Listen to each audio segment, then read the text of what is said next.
नमस्कार। आज हम एक ऐसी पहेली पर बात कर रहे हैं जो शायद हम में से कई लोगों ने महसूस की होगी कि आखिर हम उन लोगों की तरफ क्यों खिंचते हैं जो हमें कुछ खास पसंद नहीं करते। थोड़ा अजीब तो है ना? हाँ, ये है तो अजीब पर बहुत कॉमन है। तो हमारे पास जो जानकारी है वो इसी मनोवैज्ञानिक गुत्थी को थोड़ा खोलने की कोशिश करती है। मतलब दिमाग ये अजीब खेल क्यों खेलता है। चलिए इसमें थोड़ा उतर कर देखते हैं कि भाई इसके पीछे चल क्या रहा है असल में। ये बात तो शायद कई लोगों ने नोटिस की होगी कि जैसे ही कोई इंसान थोड़ा ध्यान देना कम कर देता है ना, हम अचानक उसके बारे में और ज्यादा सोचने लगते हैं। ऐसा क्यों? बिल्कुल बिल्कुल, ये बहुत आम अनुभव है और इसके पीछे ना ठोस मनोविज्ञान है। जब हमें लगता है कि कोई हमें पसंद नहीं कर रहा या शायद भाव नहीं दे रहा, तो ये हमारे दिमाग में एक तरह की अनिश्चितता पैदा करता है, एक बेचैनी सी। और दिमाग को ना ये पता नहीं क्या होगा वाली स्थिति कुछ खास पसंद नहीं है, लेकिन वो इसे सुलझाने की कोशिश में जरूर लग जाता है। उसे हल चाहिए। अच्छा। और दिलचस्प बात यह है कि यही अनिश्चितता, यही कंफ्यूजन हमारे दिमाग के रिवॉर्ड सेंटर को, मतलब डोपामिन सिस्टम को एक्टिवेट कर देती है। डोपामीन, ये तो वो चीज है जो एडिक्शन से जुड़ी है। हाँ बिल्कुल, वही केमिकल जो हमें किसी चीज का आदी बनाता है। जैसे मान लीजिए जुआ खेलना या बार बार सोशल मीडिया चेक करना। तो ये अनिश्चितता ही अपने आप में एक नशे की तरह काम करने लगती है। अरे वाह! तो मतलब दिमाग उस इंसान में कम और उस अनिश्चितता को सुलझाने के खेल में ज्यादा उलझ जाता है। फिर शायद हम ये सोचने लगते हैं कि भाई थोड़ी और कोशिश करता हूँ या शायद वो मान जाए। एग्जैक्टली, बिल्कुल यही होता है। हम सोचने लगते हैं शायद मैं उनका मन बदल सकता हूँ। और फिर सोचिए क्या होता है जब उस इंसान से इतने इंतजार के बाद थोड़ी सी भी तवज्जो मिलती है। मान लीजिए एक छोटा सा मैसेज आ गया, एक हल्की सी मुस्कान दे दी या बस नज़में मिल गई। हाँ। तो वो जरा सी चीज भी ना एक बहुत बड़े इनाम की तरह महसूस होती है, क्योंकि इतनी अनिश्चितता थी पहले।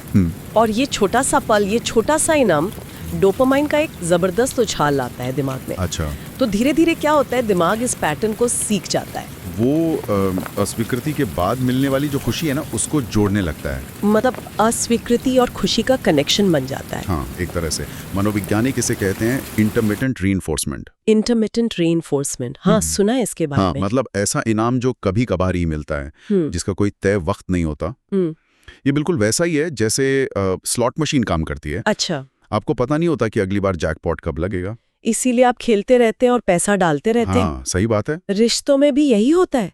वो कभी कभी मिलने वाली तवज्जो हमें उस इंसान से बांधे रखती है, हम उम्मीद में रहते हैं। ये तो मतलब एक तरह का जाल हो गया दिमाग के लिए। लेकिन क्या इसका कोई और गहरा कनेक्शन भी है, जैसे हमारे पुराने अनुभव, बचपन वगैरह से? हाँ, ये एक बहुत जरूरी पहलू है और जो जानकारी हमारे पास है वो इस तरफ इशारा करती है। कभी कभी इसका संबंध हमारे बचपन के पैटर्न से भी हो सकता है। बिल्कुल। अगर किसी के शुरुआती जीवन में, बचपन में प्यार या ध्यान बहुत अनप्रिडिक्टेबल रहा हो, मतलब कभी मिला कभी नहीं मिला, हाँ। तो बड़े होने पर दिमाग अनजाने में ही इस तरह की अस्थिरता को एक तरह से जाना पहचाना मान सकता है। फेमिलियर। अच्छा, जाना पहचाना। हाँ, जैसे कोई पुराना हिसाब हो जिसे वो ठीक करने की कोशिश कर रहा हो अनजाने में, सबकॉन्शियसली। तो इसका मतलब ये नहीं कि हमें तकलीफ पसंद है, बल्कि शायद दिमाग भावनात्मक उतार चढ़ाव को या अस्थिरता को गलती से गहरे जुड़ाव का संकेत समझ लेता है। बिल्कुल सही कहा आपने। बात दर्द की, चाहत की बिल्कुल नहीं है, बात है दिमाग की कंडीशनिंग की।